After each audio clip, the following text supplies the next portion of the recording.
उद्धारकर्ता प्रभु येशू ख्रिस्टको नाउँमा यहाँहरू सबैलाई म स्वागत गर्न चाहन्छु। आजको यस नयाँ एपिसोडमा अनि यहाँहरू सबैजनालाई जय मसीह। आजको दिन प्रभुले हामीलाई दिनुभयो र यसरी उहाँको वचन सिक्नको लागि यो अवसर पनि उहाँले जुटाउनु भयो। उहाँको नाउँलाई महिमा भएको होस्। आउनुहोस् हामी प्रार्थनाको साथमा अगाडि बढ्नेछौँ। सर्वोच्च प्रभु, हामी तपाईको नाउँलाई बढाइ गर्दछौँ, धन्यको भन्दछौँ तपाईको नाउँलाई, किनभने तपाईले प्रभु आफ्नो महान र सामर्थ्य नाउँ, आफ्नो पवित्र र भययोग्य नाउँ हामीसँग तपाईले जोड्नुभयो र हामीलाई तपाईको भयमा जिउनलाई, तपाईको महानतालाई बुझ्नलाई तपाईले सिकाउनुभयो। जसै प्रभु यी दिनहरूमा हामी तपाईको वचनको गहन अध्ययनबाट अझ हामी तपाईलाई निहाल्दैछौँ, तपाईलाई जान्दैछौँ, सिक्दैछौँ तपाईको बारेमा। धन्यवाद गर्दछौँ प्रभु। यो आजको क्लासलाई पनि तपाईको हातमा राख्दछौँ। हामी जसै आज प्रभु सिक्नुपर्ने कुराहरू, तपाईले हामीसँग बोल्न लाग्नुभएका कुराहरू बुझ्नलाई, सिक्नलाई हामीलाई सहायता गर्नुहोस्। सुन्ने, यो सेवामा भाग लिने, जोइन गर्ने प्रत्येकलाई अभिषेक गर्नुहोस्। स्मरण प्रभु अन्तस्करणलाई तपाईले खोलिदिनुहोस्। तपाईको महिमा होस्। सबै आदर र महिमा प्रभु तपाईलाई दिँदै यो बिन्ती र प्रार्थनामा आशिष माग्छौँ ख्रिस्ट येशूको नाउँमा, आमेन। स्वागत छ। अनि आउनुहोस् हामी अगाडि बढौँ। विशेष गरी हामीले यी दिनहरूमा हेरेको कुरा यही छ कि हाम्रो परमेश्वर कसरी इतिहासमा काम गर्दै हुनुहुन्छ, उहाँको कामको विषयमा हामी हेर्दैछौँ। एक्चुअली बाइबल सर्वेमा हामीले मेनली बुझ्न पाउने एउटा उपलब्धि भनौँ, एउटा आशिषको कुरा चाहिँ के छ भन्दाखेरि परमेश्वरले इतिहासमा कसरी आफैलाई घटनाहरूबाट उहाँले प्रकट गर्नुभयो भन्ने कुरा हामी हेर्न सक्दछौँ। जति जति उत्पत्तिदेखि पुस्तकहरू हामी चढ्दै गयौँ, त्यति त्यति परमेश्वरले पनि आफैलाई अझ बढी खुलाउनु भएको छ। अब हामीलाई थाहा छ परमेश्वरलाई कसैले पनि पूर्ण रूपमा जान्न सक्दैन, जानेको छैन जब हामी यस पृथ्वीमा हुँदछौँ। यूहन्नाको सुसमाचारमा भनिन्छ उहाँलाई कसैले देखेको छैन, because god is a spirit. उहाँ आत्मा हुनुहुन्छ। Nobody can see the spirit, just only can feel the spirit, and we can see the spirit by our heart. So हाम्रो शारीरिक आँखाले हामी उहाँलाई देख्न सक्दैनौँ र हाम्रो शारीरिक समझले र हाम्रो मानवीय जीवनमा हाम्रो समझ एउटा सीमित छ। हाम्रो क्षमता, प्रभुलाई बुझ्न सक्ने क्षमता सीमित छ। त्यसकारणले हामी त्यति धेरै मात्रामा उहाँलाई बुझ्न सक्दैनौँ जति उहाँले प्रकट गर्नुहुन्छ। अब एकजना महान विज्ञले यसरी पनि भनेको छ कि बाइबल जो हामीसँग छ, बाइबलमा 100% परमेश्वरको सबै बारेमा लेखिएको छ भनेर हामी भन्न सक्दैनौँ। किन? अलि नौलो कुरा गर्दैछु है तपाईँसँग। किन भन्दाखेरि कसैले पनि, कुनै पनि लेखकले 100% परमेश्वरलाई जान्न सकेको छैन। जति परमेश्वरले रिभिल गर्नुभयो, जुन नापमा, अब जुन प्रकाश अब्राहमले पायो, सायद त्यो प्रकाशन नोवाले नपाएको पनि हुन सक्छ। त्यस कारण हरेक लेखकहरूको, हरेक भक्तहरूको परमेश्वरलाई जान्ने जुन एउटा जान्ने उनीहरूको क्षमता छ, या परमेश्वरले उनीहरूलाई आफ्नो ज्ञान, आफ्नो बारेमा प्रकट गर्नुभएको कुरा छ, त्यो चाहिँ फरक छ। त्यसमा कसैले पनि पूर्ण रूपमा बाइबलमा 100% परमेश्वरको बारेमा लेख्न सक्दैन। तर याद गर्नुहोस्, एउटा कुरा म यसमा जोडेर भन्दैछु, तर मानिसको लागि चाहिने, यानि कि तपाईँको र मेरो लागि चाहिने 100% कुरा हामी परमेश्वरको वचनमा पाउँदछौँ। हालेलुया। तपाईँले डिफरेन्स थाहा पाउनुभयो? परमेश्वरको बारेमा 100% छैन, तर मानिसलाई चाहिने 100% कुरा परमेश्वरको बारेमा पाउँदछौँ। यो अलिक गहिरो कुरा भयो है। म तपाईँलाई अलिकति विज्ञहरूले भनेको स्कलर्सहरूको भनाइहरू किन राख्दैछु भन्दाखेरि हामी त्यसमा पनि बुझ्नु खाँचो छ। हाम्रो लागि चाहिने 100% कुरा बाइबलमा छ। एउटा पापीको लागि चाहिने सबै कुरा वचनभित्र छ। तर यसको मतलब परमेश्वरलाई कसैले पनि पुरा त जानेको छैन। पावलले के भन्दछ? पावल एउटा महान, कति धेरै उसले प्रभुको दर्शन पाएको छ, कति धेरै प्रभुसँग हिँडेको छ, कति अनुभव पाएको छ, दान वरदानले भरिपूर्ण व्यक्ति पावलले भन्दैछ, अहिले चाहिँ म पृथ्वीमा ऐनामा जस्तै हेर्दैछु परमेश्वरलाई, एउटा छायाको जस्तो रूपमा मात्र हेर्दैछु, तर एक समय आउनेछ उहाँलाई म आम्ने सामने भेट्नेछु। हालेलुया। एउटा महान प्रभुको दासले भन्दैछ कि म अहिले टोटल्ली प्रभुलाई जान्दिनँ। फिलिपीको पत्र 3:12 देखि तल पढ्यो त्यही भनेछ, म अहिले नै उहाँलाई सबै कुरा उहाँको बारेमा जानेको छैन। जबकि उनले अन्तिम समयमा लेखेको पुस्तकहरू हुन् तिनीहरू। यानि कि जब रोमको जेलमा 2 वर्ष उनी बन्दी भए त्यो बेलामा उनले भनेको कुरा यही छ कि म अझै पनि प्रभुलाई जान्न सकौँ, उहाँलाई बुझ्न सकौँ भनेर परिश्रम गर्दैछु। हालेलुया। भने आज हामीले कति धेरै परिश्रम गर्नुपर्नेछ। तर याद गर्नुहोस्, जब हामी उहाँको उपस्थितिमा एक दिन उहाँको टेबल अगाडि हुनेछौँ त्यो बेलामा हामी 100% बुझ्नेछौँ। प्रेज द लर्ड। त्यस कारण अहिलेको लागि जति हाम्रो लागि प्रकाशन आएको छ वचनमा त्यसलाई फलो गर्नु नै हाम्रो निम्ति भलो छ। र यहाँ आएको प्रकाशन हाम्रो लागि चाहिँ 100% छ। ओके। आज हामी विशेष गरी राजा सोलोमनकै जीवनीसँग सम्बन्धित भएर हामी हेर्नेछौँ। किनभने मैले तपाईँलाई भन्दैछु हामी घटनाक्रमको आधारमा अगाडि बढ्नेछौँ। हामीले हिजोसम्म हितोपदेशको पुस्तक हेर्दै थियौँ किनभने हितोपदेशको लेखक सोलोमन थियो। अब सोलोमनको जीवनसँग सम्बन्धित भएको कारणले गर्दा हामी हितोपदेशको पुस्तकलाई हेऱ्यौँ।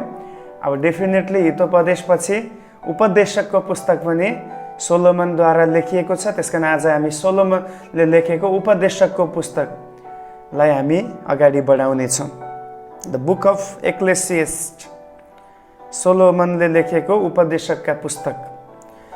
अब जीवनको अन्तमा सोलोमनले पश्चाताप गर्दै परमेश्वर बिनाको जीवन चाहिँ व्यर्थ छ भनिकन उनले यहाँ लेखेका छन्। अब हितोपदेशको पुस्तक चाहिँ उनले जीवनको प्रभुमा जुन उनले प्रभुबाट जो वरदान पाए, जो अभिषेक उनीमाथि थिए, जो बुद्धि उनीमा दिएको थियो, त्यो सुरुवातको समयमा उनले हितोपदेशको पुस्तक लेखे भने उपदेशकको पुस्तक चाहिँ उनको जीवनको आखिरी समयमा जब उनी बिस्तारै बिस्तारै प्रभु रहित भए अनि त्यो बेलामा अब धेरै विज्ञहरूको भनाइअनुसार अन्तमा उनको मृत्युको समयमा जस्तै हामी उपदेशकको पुस्तक हेर्छौँ उनले पश्चाताप गरेको हामी देख्दछौँ। अनि त्यो पश्चाताप गरेको समयमा उनले आज एउटा फिलोसफरको रूपमा उनले देखेका कुरा, उनले भोगेका कुराहरूलाई उनले चाहिँ यस ठाउँमा लेखेको हामी पाउँदछौँ। बुझ्दै हुनुहुन्छ? अब यहाँ चाहिँ उनले यही कुरा भनेको छ, परमेश्वर बिनाको जीवन चाहिँ के छ रे? व्यर्थ छ। अनि यहाँ चाहिँ एउटा दार्शनिक दृष्टिमा यो कुराहरू प्रस्तुत भएको छ। एउटा दर्शन शास्त्र बोकेको व्यक्तिहरू, अहिले पनि फिलोसफी पढ्नेहरूले जुन प्रकारले कुनै कुरालाई व्याख्या गर्छ त्यो आधारमा यहाँ राजा सोलोमनले जीवनको बारेमा, चिजहरूको बारेमा उनले व्याख्या गरेको छ। दार्शनिक दृष्टिकोणमा उनले व्याख्या गरेको हामी पाउँदछौँ। अनि उनले भन्न खोजेको कुरा यही छ जीवनको बारेमा चाहिँ, हाम्रो यस पृथ्वीको जीवन क्षणिक छ। It is a short. यो चाहिँ एकदमै छोटो छ। अनि यो छोटो जीवनमा चाहिँ हामी आनन्दले खुसी भएर जिउनुपर्छ भन्ने कुरा उनले गरेको छन्। यानि कि एउटा सन्तुष्टिको जीवन जिउनु नै हाम्रो उपलब्धि हो पृथ्वीको जीवन। किनभने जति हामीले कमाए पनि, जति हामीसँग भए पनि यदि सन्तुष्ट छैनौँ भने यो पृथ्वीको क्षणिक जीवनको आनन्द हामी लिन सक्दैनौँ। त्यसकारणले उनले यो सबै जीवनभरिको अनुभव बटुलेर उनले दार्शनिक दृष्टिकोणमा भन्दैछन् कि छोटो जीवनमा प्रभुसँग रहेर आनन्दित भई जिउनु नै प्रभुको इच्छा हो भन्ने कुरा उनले गर्दैछन्। साथै उनले भन्दैछन् परमेश्वरको भय मानेर उहाँको आज्ञा पालन गर्नुपर्दछ, किनभने यो छोटो जीवनपछि हामी फेरि न्याय आसन अगाडि उभिनु पर्नेछ। उनले यही कुराहरू भनेछ। अब यो पुस्तकको उद्देश्य नै यही हो। फेरि एक लाइनमा भन्नुपर्दा परमेश्वर बिना प्राप्त भएका या हासिल गरेका कुनै पनि कुराहरूको अर्थ छैन। इभन हाम्रो शिक्षा, हाम्रो अनुभव, हामीले प्राप्त गरेका ज्ञान, धन, मान, इज्जत, यो सबै कुराहरूले चाहिँ अझ बढी हामीलाई दुःख दिन्छ। अनि कतिचोटि यो साँचो पनि हो। तपाईँ विचार गर्नुहोस् त, यदि तपाईँलाई केही आउँदैन भने कसैले तपाईँलाई सोध्दैन। जुन रुखमा फल फल्दैन त्यो रुखलाई कसैले पनि त्यहाँ ढुङ्गा पनि हान्दैन, त्यो फल पनि टिप्दैन। अब फल टिप्दा पात झर्छ, ढुङ्गा हान्दा चोट लाग्छ, त्यो गर्दैन। भने जति धेरै तपाईँ शिक्षित हुनुहुन्छ, जति धेरै तपाईँमा खुबीहरू हुन्छ, त्यति तपाईँ जति धेरै अनुभव तपाईँमा हुन्छ, त्यति तपाईँले स्ट्रगल पनि गर्नुपर्छ। त्यति मानिसहरूले तपाईँबाट एक्सपेक्टेसन्स राख्ने गर्दछ। अब केही थाहै छैन नि कसलाई के मतलब, अरे यो अनाली छ, यससँग केही कुरा गर्नु बेकार छ भन्ने प्रकारको मानिसले बेअर्थ गर्छन्। त्यसमा यहाँबाट एउटा कुरा के साबित हुन्छ भने यदि तपाईँ फल फलाउने वृक्ष या फल फलाउने व्यक्ति हो भने तपाईँ सङ्घर्षमा हुनुहुन्छ, राइट? यदि तपाईँ सङ्घर्षबाट जाँदै हुनुहुन्छ भने यसले यो साबित गर्दैछ you are a fruitful tree, तपाईँ एकदमै फलवन्त रुख हुनुहुन्छ। त्यसकारण तपाईँले यो सबै कुराहरू सहँदै हुन्छ। त्यसकारण उद्देश्य यही छ यो पुस्तकको, है। अब यो पुस्तकको अथरको बारेमा, लेखकको बारेमा कुरा गर्नुपर्दा मैले अब भनिसकेँ राजा सोलोमन नै लेखक हुन्, तर त्यसको लागि हामीलाई बाइबलले पनि प्रमाण दिएको छ। उपदेशककै पुस्तकमा 1 अध्यायको 1 पदलाई नै म पढ्नेछु। यहाँ चाहिँ लेखकको बारेमा बताइएको छ। सबै कुरा व्यर्थ भनेर हेडिङमा लेख्छ। दाउदका छोरा यरुशलेमका राजा, अब यहाँ जुन शब्द चलाएको छ ध्यान दिनुहोस्, दाउदका छोरा यरुशलेमका राजा भनेपछि अब यहाँ चाहिँ सोलोमन भनेर शब्द यहाँनिर बताएको छैन, नाम बताएको छैन, तर यहाँ बताइएको छ, इन्डाइरेक्टली बताइएको छ, सोलोमनलाई नै इङ्कित गरेर बताइएको छ, दाउदका छोरा सोलोमन। अब हामीलाई थाहा छ दाउदको छोरा सोलोमन नै इस्रायलको राजा भएको थियो, पछि सोलोमनका छोराहरू राजा भएका छन्। त्यसकारण हामी स्वतः कसलाई बुझ्छौँ? सोलोमनलाई नै बुझ्दछौँ। फेरि पढ्दैछु। दाउदका छोरा यरुशलेमका राजा उपदेशकका वचन। उपदेशक भन्दछन्, अब यो चाहिँ उहाँलाई उपदेशक भन्ने टाइटल दिएको छ है राजालाई, किनभने उपदेश दिएको छ नि त यहाँनिर। व्यर्थ नै व्यर्थ, पूर्ण रूपमा व्यर्थ, सबै व्यर्थ। हेर्नुहोस्, यही हो यो पुस्तकमा भन्न खोजेको कुरा। दार्शनिकहरूले भन्ने कुरा पनि यही हो। मानिसको जीवन, मानिसले अनुभव गर्ने अनुभवहरू सबै कुरा व्यर्थ, किनभने यो चाहिँ it is for very short time, एकदम छोटो समयको लागि हो। त्यसपछि त केही फाइदा छैन। हाम्रो अनुभव स्वर्ग जाँदैन, हाम्रो धन पनि स्वर्ग जाँदैन, हाम्रो बुद्धि पनि स्वर्ग जाँदैन, यहीँ छोड्नु पर्दछ। त्यसकारण त्यो दृष्टिकोणबाट कुरा गरिएको हो यहाँनिर। अब एकजनाले एकचोटि मलाई यस्तो सवाल पनि गर्नुभयो, सबै कुरा व्यर्थ रहेछ, त्यसो त किन काम गर्नु, अब त त्यसै जिउने हो, बिना अर्थ नै जिउने हो भन्ने कुरा पनि त्यो भन्न खोजेको। तर लेखकले भन्न खोजेको के हो? वास्तवमा हामीले जेसुकै प्राप्त गरे पनि सोच्नुहोस् एकचोटि, अन्तमा व्यर्थ नै हो, केही पनि हामी पछि लाग्दैन र यो एकदम छोटो समयको लागि मात्रै हो। त्यसकारण यसको सोल्युसन पनि बताइएको छ। छोटो समयमा जे छ सेटिस्फाइड, त्यसमा सन्तुष्ट हुनु, त्यही हो हाम्रो कुरा। त्यसकारण लेखक को हो?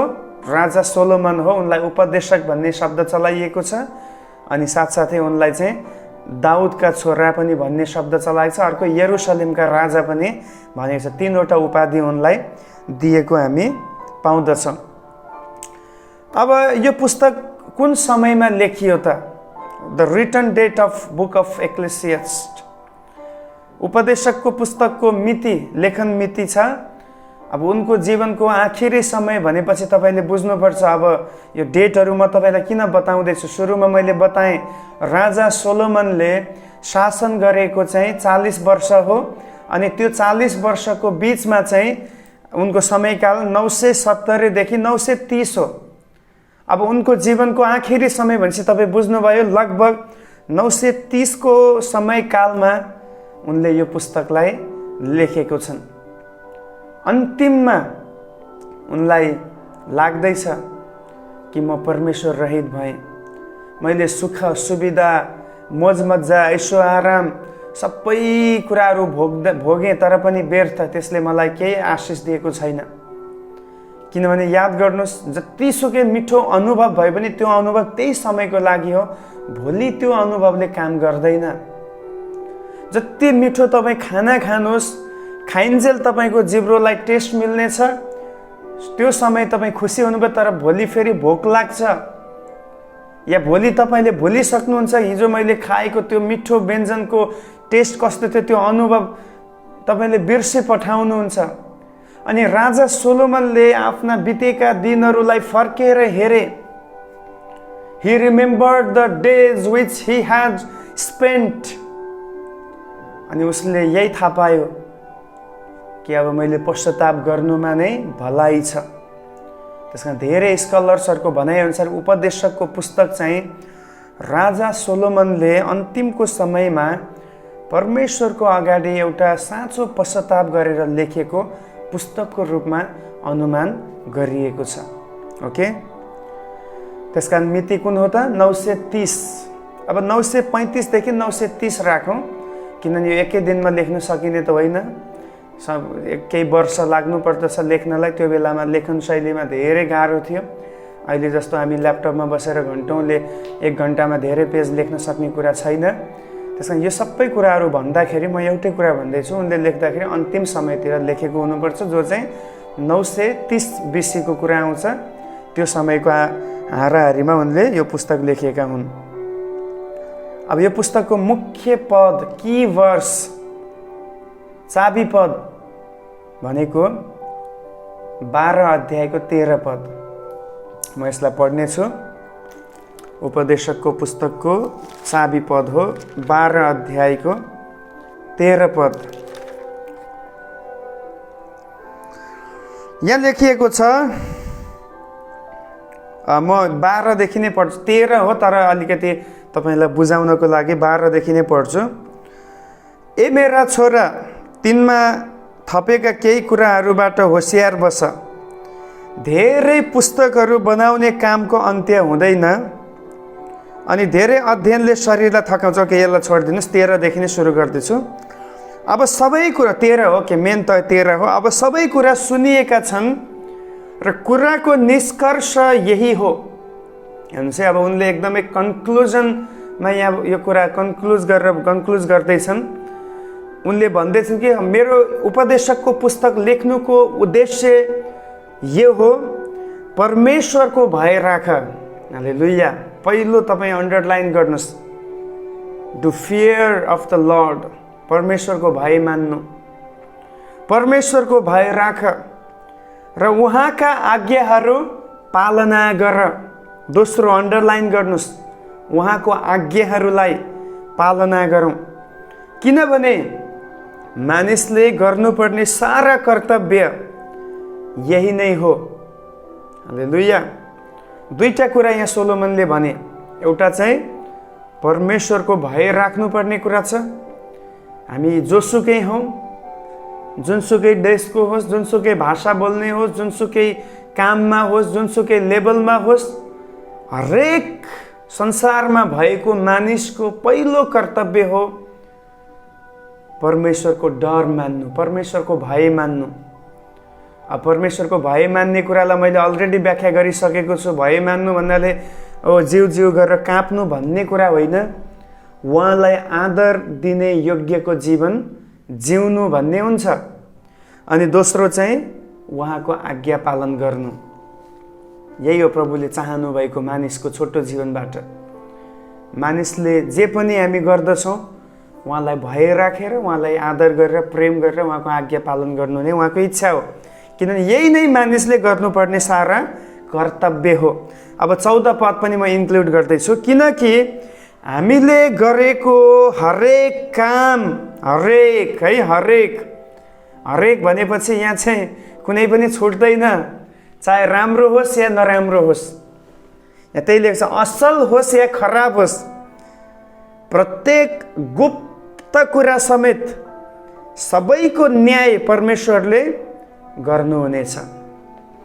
अब धेरै डरलाग्दो वचन छ है। किन राजा सोलोमनले अन्तिम जीवनभरि मोज गरे, अन्तिममा पश्चाताप गर्यो? बाठो राजा थिए है सोलोमन। म त उनलाई दोस्रो कृष्ण पनि भन्ने गर्छु, किनभने 1000वटा गोपिनीहरू उनले भेला गरे आफ्नो निम्ति। अब अन्तिममा उनले किन पश्चाताप गर्दैछन्? किन उनले भने उनको समझ खुल्यो कि अब चाहिँ उनले भन्दैछ मानिसले गरेको असल होस् या खराब होस्, हरेक कुराको हिसाब एक दिन प्रभुलाई दिनुपर्नेछ। हामी प्रभुको सिंहासन अगाडिदेखि भाग्न सक्दैनौँ।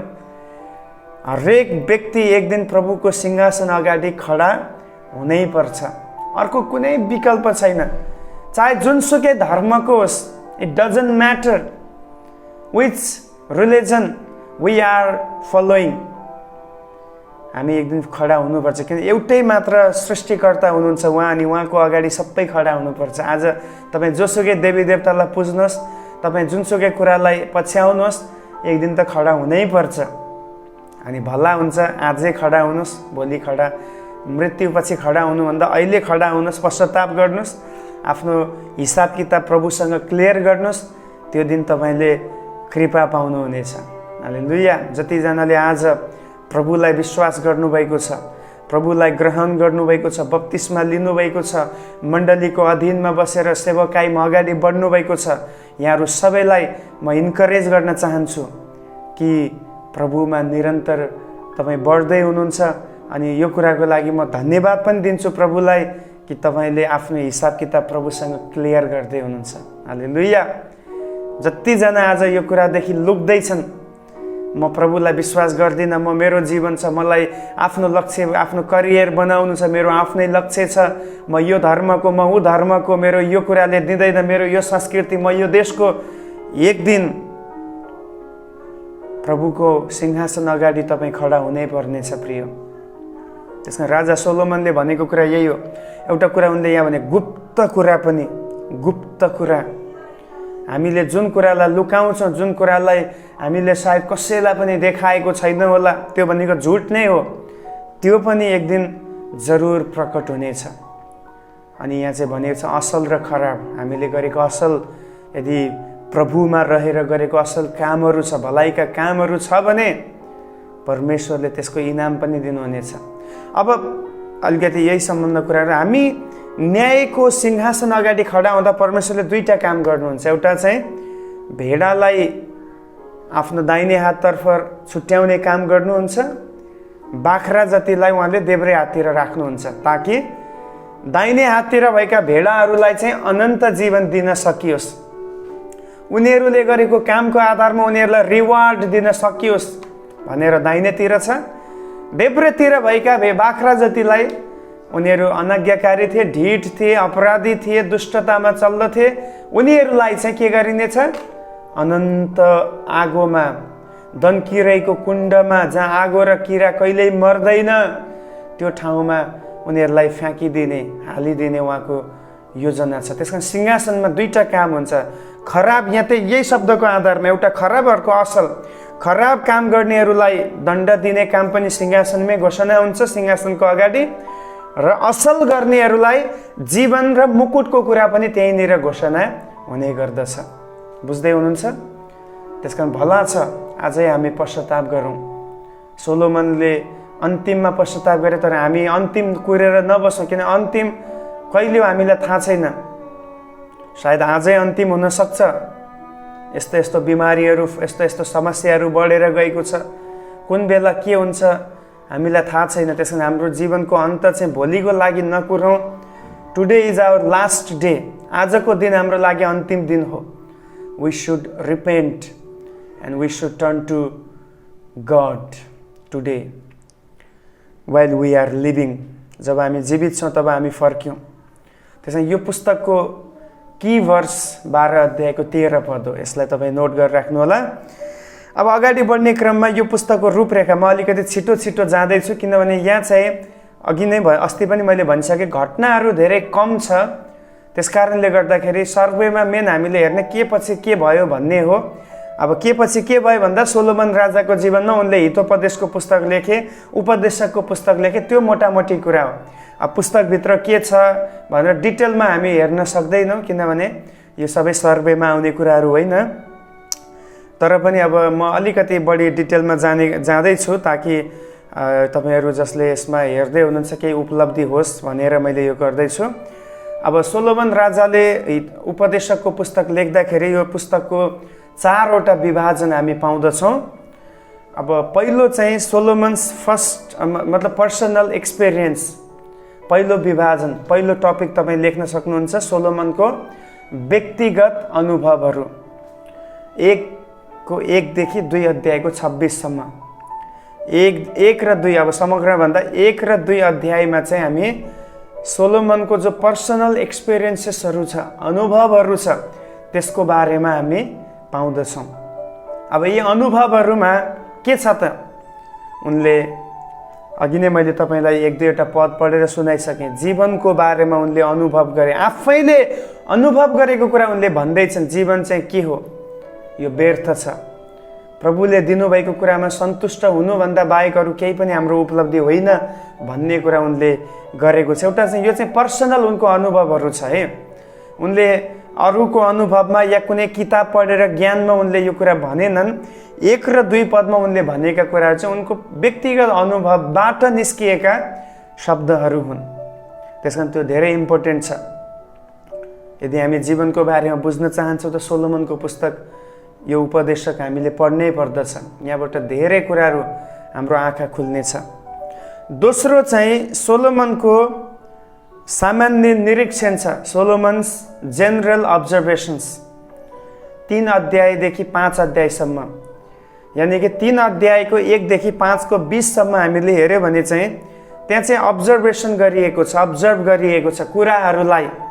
अब यहाँ तपाईँले मोटामोटी हेर्नुभयो भने पनि म तपाईँलाई टपिकहरू यहाँबाट पढेर तपाईँलाई सुनाउन सक्छु। अब 3 अध्यायमा उनले हरेक कुराको लागि समय छ, एभ्रिथिङ ह्याज अ राइट टाइम भनेर उनले भनेको छ। भत्काउने समय, बनाउने समय, रोप्ने समय, उखेल्ने समय, होइन, मार्ने समय, बचाउने समय, यो सबै कुराहरू त्यहाँ लेखेको छ। यो चाहिँ एउटा जेनरल अब्जर्भेसनका कुराहरू क्या, पृथ्वीमा भएका एकदमै साधारण कुराहरू। अनि त्यसपछि 4 अध्यायमा अत्याचार, परिश्रम र मित्रताको विषयमा, मित्रहीनताको विषयमा जति पनि आज अत्याचार भएको छ, यस्तो एकदम जेनरल कुराहरूलाई उनले यहाँनिर सम्बोधन गरेको छ। 5 अध्यायमा चाहिँ उनले भनेको छ कि हामीले आर्जन गर्ने धन सम्पत्ति पनि व्यर्थ हो, त्यसमा परमेश्वरको भय मान्नु नै उत्तम छ भन्ने प्रकारको कुरा उनले गरेको छ। एउटा सामान्य प्रकारको निरीक्षण उनले गरेको छ, किनभने उनी एउटा, तपाईँलाई याद छ मैले भनेको थिएँ, ऊ चाहिँ फिलोसफर पनि थियो। फिलोसफर भन्नाले एक चिजको अध्ययन गर्न सक्ने खुबी भएको व्यक्ति। अनि उसले चाहिँ यो सबै पृथ्वीमा भएका कुराहरूलाई पढ्दाखेरि, अनुभव गर्दाखेरि, सिक्दाखेरि उनले निष्कर्षमा निकालेका कुराहरू उनले उपदेशकको पुस्तकमा भनेका छन्। अब सोलोमनको व्यावहारिक परामर्शहरू, प्र्याक्टिकल जो एउटा काउन्सेलिङ छ, त्यो चाहिँ हामी 6 अध्यायदेखि 8 अध्यायमा पाउँदछौँ। 6 देखि 8 अध्यायमा चाहिँ सोलोमनले एकदमै व्यावहारिक परामर्शहरू दिएको छ। त्यहाँ चाहिँ अब बुद्धिको श्रेष्ठताको बारेमा भनेको छ, बुद्धिले के गर्छ, जो चिज धन सम्पत्तिले गर्दैन, बलले गर्दैन, त्यो बुद्धिले गर्छ भन्ने कुराहरू उनले गरेको छ। अनि त्यसपछि त्यहाँ चाहिँ विशेष गरी 8 अध्यायसम्म चाहिँ बुद्धिकै कुराहरूलाई बढी फोकस गरेको छ। बुद्धिको कुराहरूलाई एकदमै बढी त्यहाँ चाहिँ बताएको छ, किन उनी आफै पनि बुद्धिमान व्यक्ति थिए। यसकारण उनले भन्दैछन् कि हामी चाहिँ यस पृथ्वीमा जिउँदाखेरि मूर्ख भएर होइन, बुद्धिमान भएर जिउनु पर्दछ। अब हामीले हेरिसक्यौँ हामी कसरी बुद्धिमान हुन सक्छौँ। जब हामी प्रभुको भयमा जिउँदछौँ हामी बुद्धिमान हुन्छौँ। प्रभुलाई हामी इन्कार गरेर जियो भने हामी मूर्ख बन्दछौँ। किन बुद्धि, साँचो बुद्धि चाहिँ the true wisdom comes from the Lord, परमेश्वरबाट मात्रै साँचो बुद्धि प्राप्त हुँदछ। अनि अन्तिममा चौथो कुरा छ, यो पुस्तकको विभाजन छ, सोलोमनको अन्तिम निष्कर्ष, इज फाइनल कन्क्लुसन। 9 अध्यायदेखि 12 अध्याय छ, 9 को 1 देखि 12 को त्यहाँनिर हामी 14 पदसम्म हामी हेर्दछौँ। यहाँ चाहिँ सबै कुरालाई, यो पुस्तकको सबै कुरालाई निष्कर्षमा ल्याउने काम गरेको छ। अघि हामीले पद पढिसक्यौँ कि वर्ष त्यसले नै सबै कुरालाई बताइदिइसकेको छ कि वास्तवमा जीवनको, मानिसको जीवनको अर्थ के हो भनेर। अनि यो 9 देखि 12 अध्यायमा पनि यही देख्छौँ, मानिसले वास्तवमा गर्नुपर्ने चाहिँ के हो, वास्तवमा मानिसको भूमिका के हो, मानिसले परमेश्वरसँग कस्तो सम्बन्ध बनाउनु पर्दछ, इत्यादि कुराहरू चाहिँ हामी यो 9 देखि 12 अध्यायको बिचमा प्राप्त गर्दछौँ। त्यसमा मोटामोटी कुराहरू हामी यति नै देख्दछौँ अहिलेलाई। भोलिको दिनमा अझ हामी यो पुस्तकको थिम्सहरू अथवा मुख्य विषयहरूलाई हामी विचार गर्नेछौँ, के विषयहरू यहाँभित्र छ भनेर। अनि आजलाई हामी यति राख्नेछौँ, फेरि भोलिको दिनमा भेट्नेछौँ। तबसम्मको लागि प्रभुले यहाँहरू सबैलाई आशिष दिनुभएको होस्। सबैजनालाई जय मसीह, गड ब्लेस अल।